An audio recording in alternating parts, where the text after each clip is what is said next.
Olá, sejam muito bem-vindos. Hoje a gente vai mergulhar em uma daquelas decisões que marcam a vida adulta: onde morar. Mas calma, não vai ser do jeito que todo mundo está acostumado a discutir. Na verdade, o que a gente vai fazer aqui é virar essa pergunta de cabeça para baixo. A ideia é olhar para esse debate clássico, sabe, de casa versus apartamento, por um ângulo completamente novo. Um que talvez mostre o que de fato está em jogo nessa escolha tão importante. Porque vamos combinar, o jeito que a maioria das pessoas encara isso é bem problemático. Existe uma mania de tratar a escolha como se fosse uma equação matemática, sabe? Cheia de planilhas de custo, ou, o que é pior ainda, como uma questão de status, de quem tem o imóvel mais caro ou a arquitetura mais impressionante. E essa abordagem, além de limitada, é super estressante. Então, este aqui é o nosso mapa. Primeiro, vamos entender por que o debate tradicional não funciona. Depois, a gente entra no ponto central: previsibilidade contra liberdade. Daí vamos analisar cada um desses lados, conectar isso com as fases da vida e, para fechar, vamos quebrar o mito do lar para sempre. A primeira coisa que a gente precisa ter em mente é que o foco aqui não é o dinheiro, é o comportamento. O objetivo não é eleger um vencedor universal, mas sim provocar uma reflexão para cada um entender qual escolha se encaixa melhor na sua estrutura de vida, no seu momento. É que quando o foco fica só em números, tipo custo por metro quadrado ou o que o mercado está dizendo, a gente perde o mais importante de vista.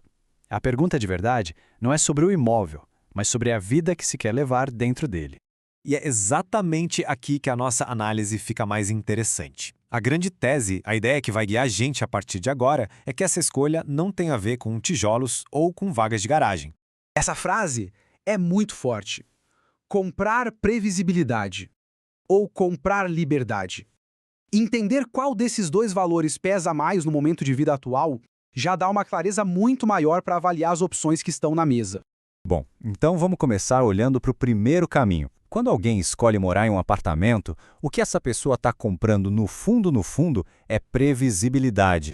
O conceito principal aqui é o que a gente pode chamar de terceirização de preocupações. Pensa bem, se o portão eletrônico quebra ou uma luz do corredor queima, já existe toda uma estrutura pronta para resolver isso. Ninguém precisa parar o dia para correr atrás de um técnico.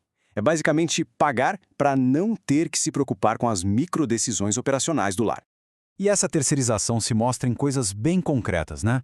A famosa taxa de condomínio, por exemplo, dá certeza de quanto a manutenção vai custar todo mês. Para quem viaja muito, é aquela paz de espírito de saber que o lugar está sendo vigiado. E para quem tem filho pequeno, que a gente sabe que a energia é um recurso escasso, essa previsibilidade vale ouro. É, literalmente, preservar a sanidade mental. Agora vamos virar a chave e pensar no oposto. Se o apartamento é a previsibilidade, a casa muda completamente o jogo.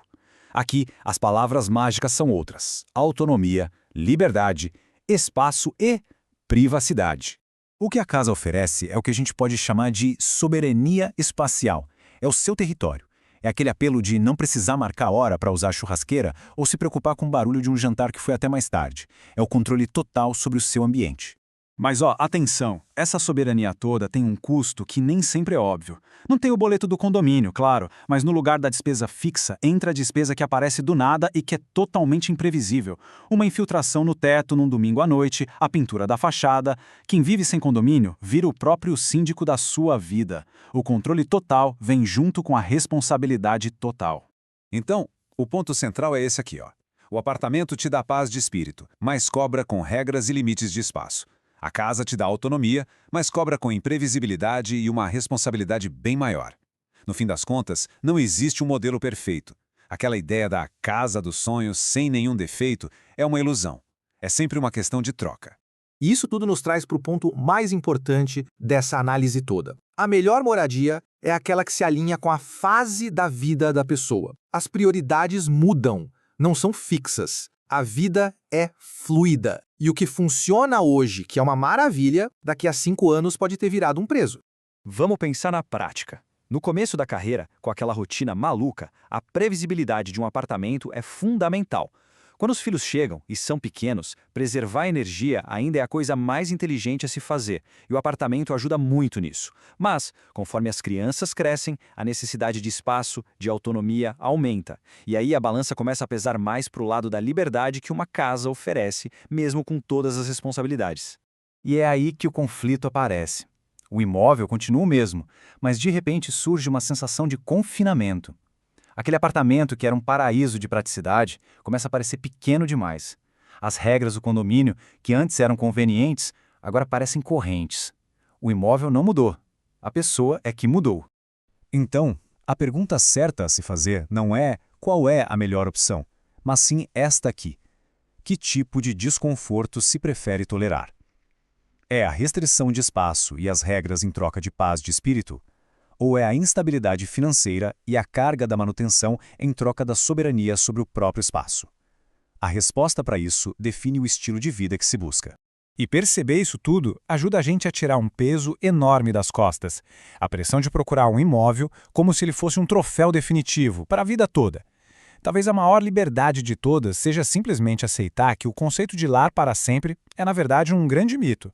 E isso nos deixa com uma última reflexão. Se as fases da vida são dinâmicas, se tudo muda, será que vale a pena basear uma decisão tão grande no agora ou num futuro que talvez nem aconteça? Ao comprar um imóvel pensando nos filhos que podem vir daqui a 10 anos, não se está abrindo mão do conforto e da praticidade de hoje? Fica aí a pergunta para a gente pensar.